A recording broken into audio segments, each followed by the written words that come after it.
first tour, we're going to Europe, flying into Geneva and cycling down the Nice along the edge of the Alps.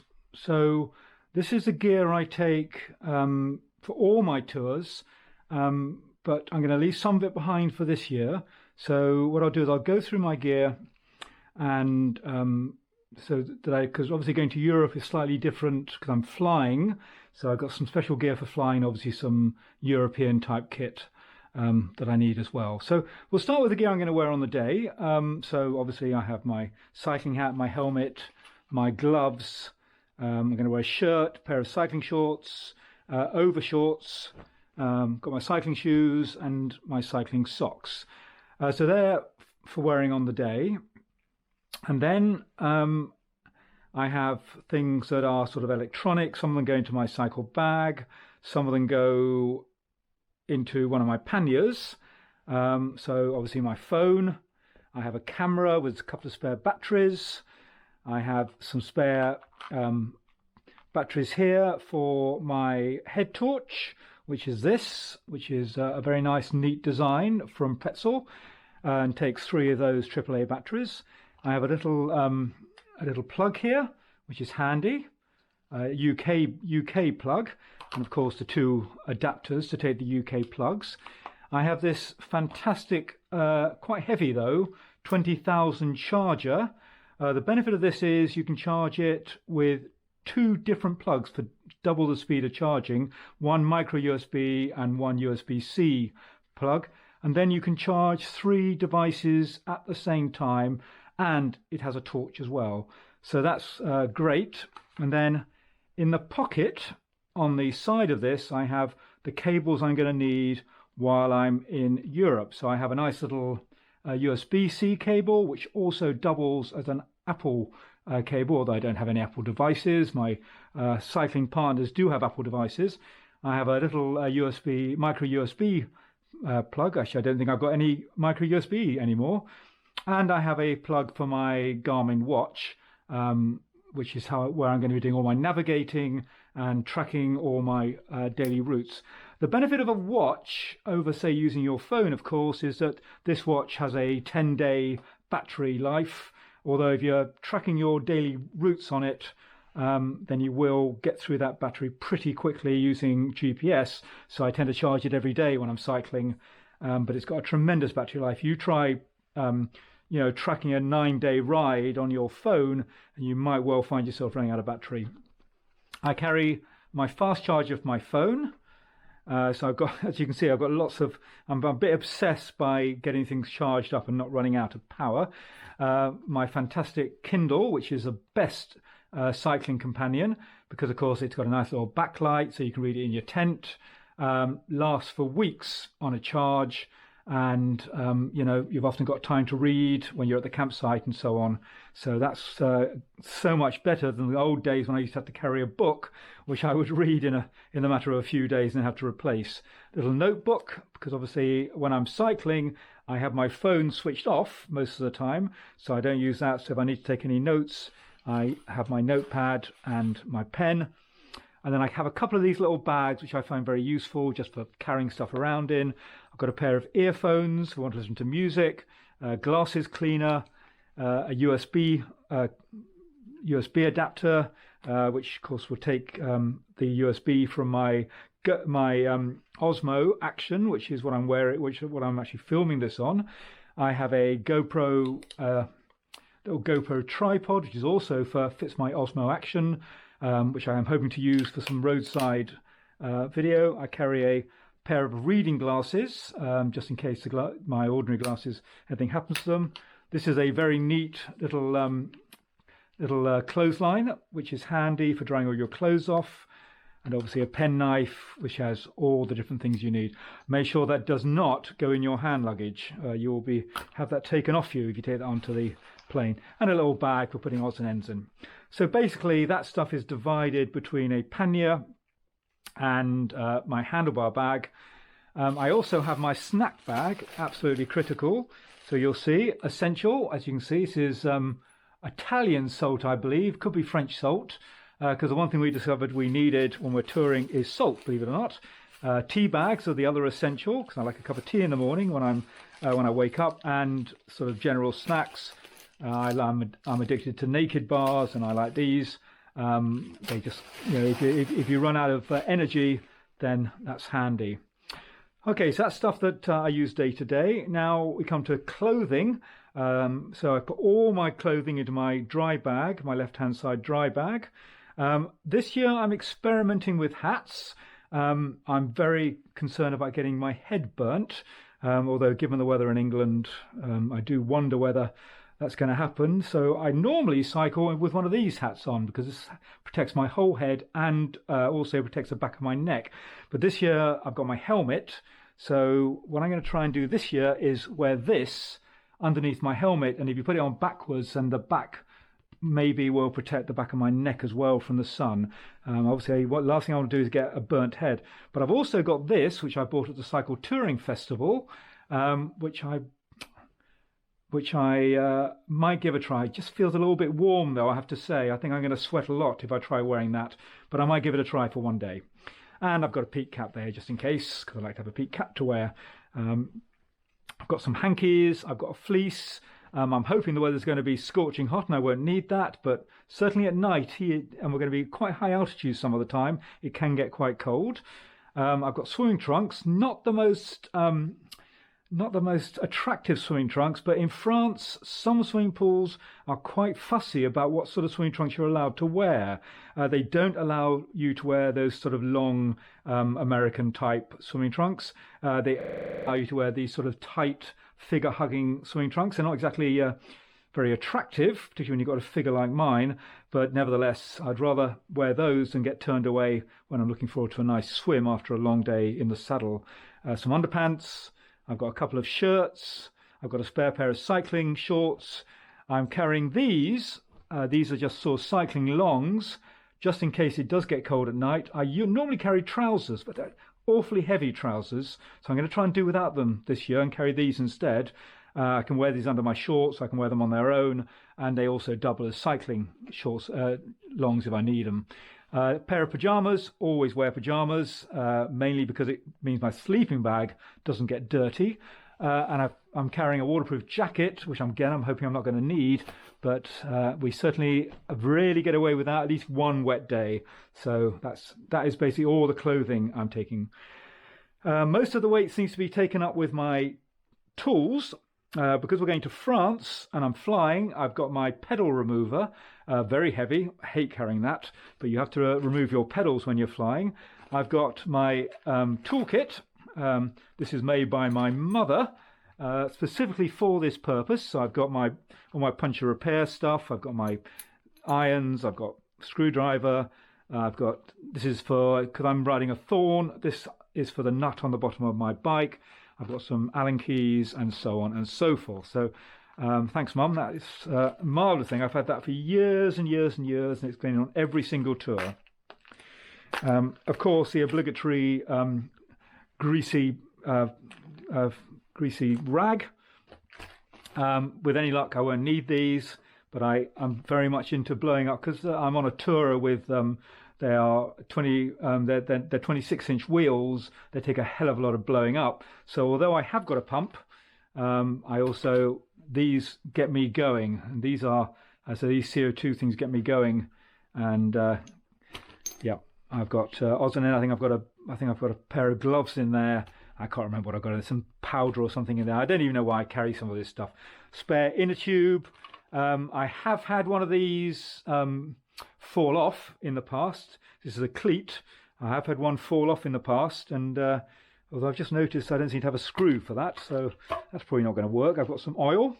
I've got some gaffer tape, some cream stuff. These are great, of course. Always carry a few zip ties. I got some lights for emergencies. I hope I won't have to use those because obviously they had to be charged. And I've got some lighter fluid, general cleaning stuff. So that is my toolkit. Now we come to my my sort of cleaning stuff, washing stuff. Nail clippers. This looks rather grotty. I just top this up with different. This is shower gel stuff. And as you can see, it's a mixture of various shower gels over the years. I should probably empty it out one day, but I'm trying these. These are shaving leaves. I have tried them once. They're quite good, actually. So avoid having to take shaving cream. And, of course, a little shaver, toothbrush and toothpaste, hairbrush, my towel, everything goes into there. I've got some toilet paper or tissues, which for emergencies, obviously essential suntan lotion. I also use After Sun. I know it's heavy, but I think it's probably, I do quite like it of a day in the sun. I've got some Sudocrem for you get any soreness from cycling all day. Travel wash, I want to do a wash. Medicated talc, again, for soreness. Little first aid kit here, where I've got bits and bobs in there. To be honest with you, most of this stuff is probably completely useless because it's been in there for about 10 years. And I imagine it's all well past its sell-by date, so hope we don't need any of that. And, of course, a travel john. Never had to use one, but you know what? If you wake up in the morning desperate to go to the loo and it's pouring with rain, that could be a godsend. That's basically, yeah. Okay. Now, this is stuff I'm going to leave behind this year. So I'm going to take a mug and I'm going to take my spork, but I'm not going to be carrying any cooking gear because I'm going to France. We just don't cook in France. We eat out all the time. If I'm camping in England, then, of course, I carry that because I do all my own cooking when I'm camping in England. But because I'm going with friends and we tend to eat in bars and restaurants and things. But normally I would carry my trusted Trangia stove and also, of course, methylated spirits on a plane. You're not allowed to take it. So I'd had to leave that behind if I was flying. And I'm not sure what I'd do about methylated spirits. Probably have to find some in the country I'm going to. Easy to find methylated spirits, but I do love my Trangia because they basically, it's got a little valve in the top that means you can pour it out without any mess. It's great. And of course, washing up liquid and sponge. Again, I'm not taking any of that this year. That's going to be replaced by all my flying stuff. So this is a CTC flying bag. My bike will go into there. I've used it for the last 3 years, and it's had no problems yet. It does get a bit torn occasionally. And then all my panniers go into this. This is a laundry bag, which it's not very strong, very cheap. But all my panniers go into there, and that then gets tied with that, and that goes into the hold. You're allowed to take one bag, so I take this bag, my handlebar bag, and I take one small pannier onto the plane with me, and then the rest goes into the hold. And the camping kit, this is my tent. These are the poles. They go on the back of my bike because they're too long to fit in my panniers. My sleeping bag, my chair, my mat, and my pillow. Great little pillow. This is a Cedar Summit, very comfortable, absolutely tiny, blows up. Cedar Summit have amazing valves which can work both ways, so you can open it one bit to blow it up, open it another bit to release the air. It's fantastic. Now this is a magic little contraption. This is for blowing up my sleeping mat, which is a bit like a lilo and takes a lot of puff. The nice thing about that is, again, AAA batteries. I've never had to change the batteries in that. What you do is you arrive at the campsite, you lay out your mat, which is about 7 foot long. You attach that, and by the time you put the tent up and you're all set up, that will have blown up. You add a few extra puffs from your mouth, and you've got a fully blown up mat. To me, that's worth the effort. And in case that goes, because I hate blowing these damn things up, I also carry this, which is one of those air bags that, again, you can fill with air and use it to blow up your sleeping mat. So essentially, that is everything I take with me when I go camping. Now, there are a lot of ways you're probably looking at that and think, God, that's a heavy load of gear. And there are, as I've got older, a lot of luxuries I've started taking with me. I'm not one of these people that leaves something behind every time. I don't understand that mentality. I know people like to travel light. I like to travel comfortable. So I would rather do 40, 50 miles a day and be heavy than do, say, 100 miles a day and be light. Because when I get to the campsite, I want to have a good night's sleep. I want to be in comfort. And so, for instance, instead of I used to have a tiny one-man tent. So I used to have a Terra Nova laser, the smallest tent at the time, the lightest tent in the world. It was only about I think it was about 1.5 kilos, something like that. I'm now carrying a superlight quasar, which is about 3 or 4 times as heavy, probably more. But it's designed to fit 3 people. Very, very comfortable. Huge amount of space in there, so I really have a good night's sleep. Comes into its own if the weather's not great, or you wake up really early and you don't want to go outside. You can stay in there. And another thing I've started taking is a chair. This is a Helinox Chair Zero, very, very comfortable indeed. And that I can sit on this in here and read, have a cup of coffee, and without having to ever leave it, and I'm in comfort. And when I'm sitting around a campsite, I've got a lovely comfy chair to sit on, because I really have had enough of sitting on the ground. And of course, this is also heavy. This is a very thick, the thickest Thermarest mat they do. It is a Neo Air. I think they do lighter ones now, but I'm not, they're about £100. I'm not buying a new one. Very, very comfortable. It's the most comfortable mat I've found. I've been through all from thinner, and I've got gradually thicker and thicker mats as the years have gone by, heavier and heavier. But you know what? It's worth it. So all that lot fits into one pannier, believe it or not. Okay, so that is essentially all my gear. And on the bike, of course, I've got the water bottles and the lock and everything else I need.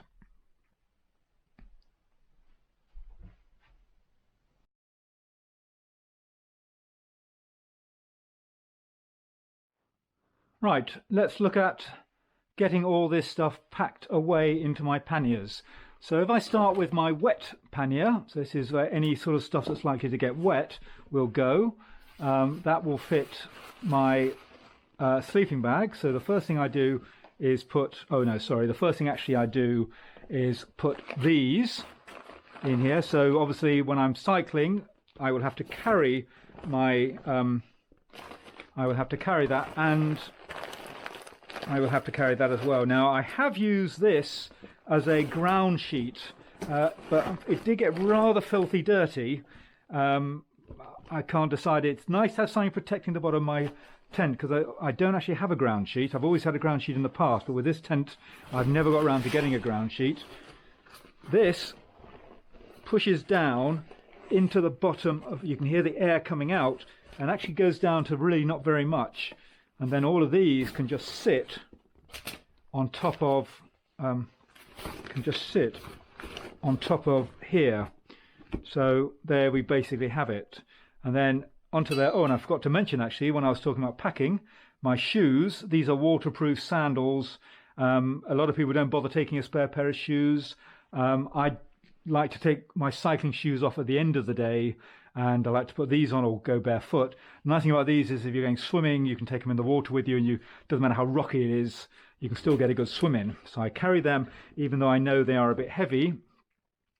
And so essentially that is all the wet gear packed. As I say, that will go onto the back pannier. So that's everything that I can get wet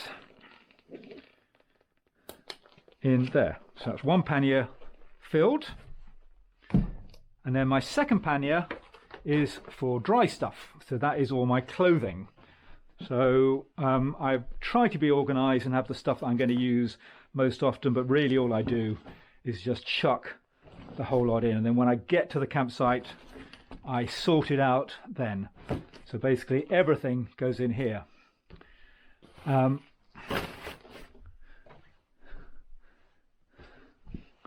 Let's see, hats, sleeping bag, what else would go in here? I think that is a lot. Yep, I think that is a lot for that. So I'll shut that up for now, if I forget. As you can see, there's quite a lot of space left in there. I know what I've missed out from there. I knew there was more to go in there, so that goes, and that goes into there as well.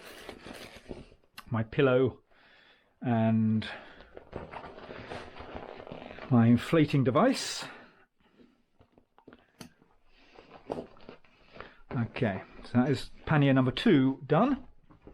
So basically they are the right and left sides. I'll do my handlebar bag next, I think. So into my handlebar bag goes my notepad, and I will also have put the penknife into there. Although actually, no, I won't, because I'm going to be flying. So my penknife is going to go into my toolkit, because I don't want anything that might be considered to be dangerous going in here. But I will put my Kindle in. Now, normally I don't carry the Kindle in there, but because I'm flying, I want the Kindle in my handlebar bag. Actually, no. I won't put it in for now. Let's see, what else do I want in my handlebar bag? Oh, my torch. I always like to have near to me. Make sure should probably check the battery before I go. And on the other side, I stick the inflation device, because I'm going to need that as soon as I arrive at the campsite. Okay. And then my little bag. I would also put my wallet in there, my wallet on that side there. I haven't got my wallet with me. My camera spare, I know they can go in there, so my camera can go in there. I put it into a little bag to keep it, a little soft bag. My GoPro, my Osmo Action, my DJI Osmo Action will go in there. I will put that little thing can go in there. I think that's all I want. Nope, I think that's all I want in there. Nothing else. Everything else, obviously my phone will go in there as well. Oh, and I'll tell you what, one thing I didn't mention before, of course, is this fantastic little gadget. This is a thing you use for holding up your bike. Means you haven't got to lean your bike against walls. It's called a click stand. There's a website, I believe it's called clickstand.com, and basically that your bike leans against that, and it means that when I'm camping I don't have to be next to a tree or next to a fence, and I can still lean my bike against it. It's a little bit of a flap because obviously I've added this rather cumbersome thing on it to keep it together, but handy, particularly when you're cycling with other people, because they can then all lean their bikes against yours, and so you kind of do everybody a favor. Okay, so that's that bag. Let's have a look. So next we have all this stuff goes into this bag. So these are all what I tend to do when I arrive at the campsite.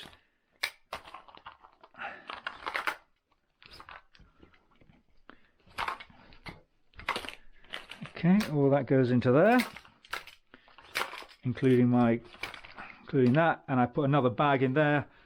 So always useful to have a bag. So for instance, if you're going for a shower,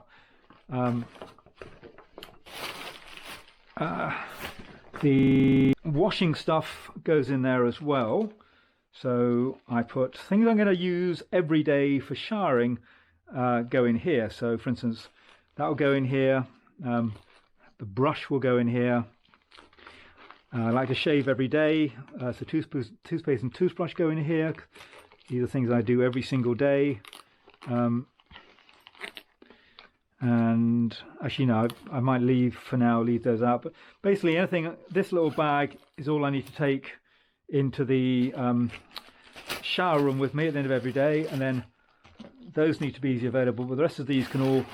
Oh, and the Vaseline, because I get very dry lips when I'm cycling. But the rest of these can go into this bag. Okay. And then they can go into here. So we start with our first aid kit. Fingers crossed I'll never need to use that. Then we have the bits and pieces I don't use often. Then we have this. And then we have, I'm putting them on every single day, so they go. Then the snacks go in here next. And finally, the little bag of tricks goes in here. Now I'm probably going to rearrange these because we're going to Europe and because I'm not taking cooking equipment, so I want to show you what I would normally do. That strap needs to go in there as well. Okay.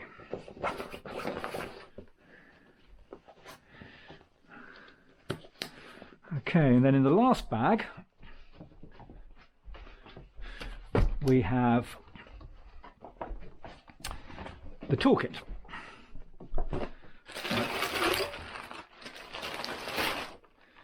All the tools go in there.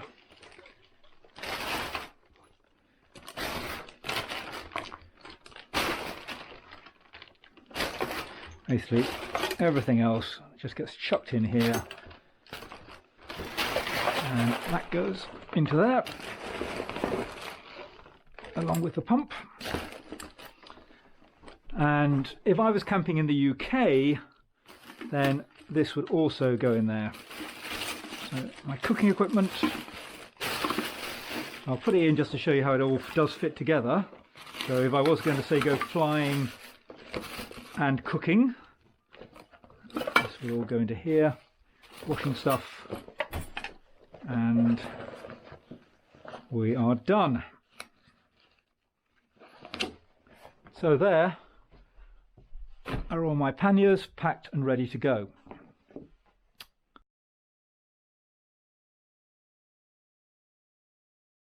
Okay, now I'm ready to get the bike packed.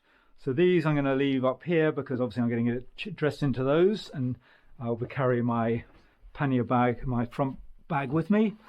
So let's grab all our panniers. You need to be able to carry them all at the same time if possible, because if you're catching trains and things, you don't have to make multiple trips. Often you'll find you have to remove the panniers from your bike and carry them, and then maybe you're going over a fence or something. So if you can't carry all your gear with you, then that is going to be a pain.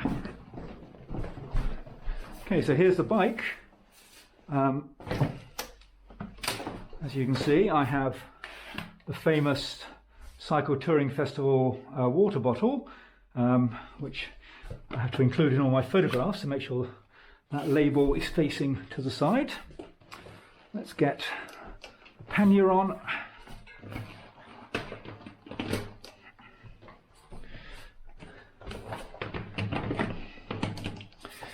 And let's get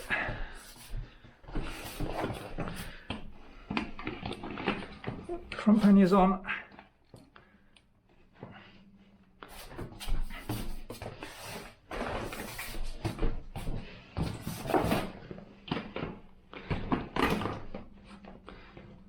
Okay, and finally, the only thing I carry on the rear rack. The rear rack is primarily used for carrying large bottles of water when we're touring. Often we'll carry as much as 5 to 6 litres of water. So I've got what, 1.5 litres, maybe more, of water there. But I will also carry at least 2 1.5 litre bottles here. And if it's really hot, and we've been on rides where it has been really hot, I'll carry 3 1.5 litre bottles on the back here. And we will drink all that over several times during a day. Okay, so front pannier rack goes, front bag goes there. I have a lock here, which is my Abus lightweight lock, and that is my touring bike, my Thorn Raven Tour, which I've had for now at least, say, around 15 years, still going strong. Particularly love the roll-off gears at the back. If you are thinking about buying a touring bike, then having good quality in-hub gears are fantastic. Means that they are highly robust, almost unbreakable. But the best thing is no derailleurs to damage in transit, no being in the wrong gear when you hit a big hill. Changing gear is as simple as twisting the gear shift. Fantastic. Just so many advantages to it, but you need to get good quality ones. The Shimano ones are great, but nothing beats the roll-offs. They are bloody expensive though, and hopefully we'll never have to buy another one. But yeah, done me many tours.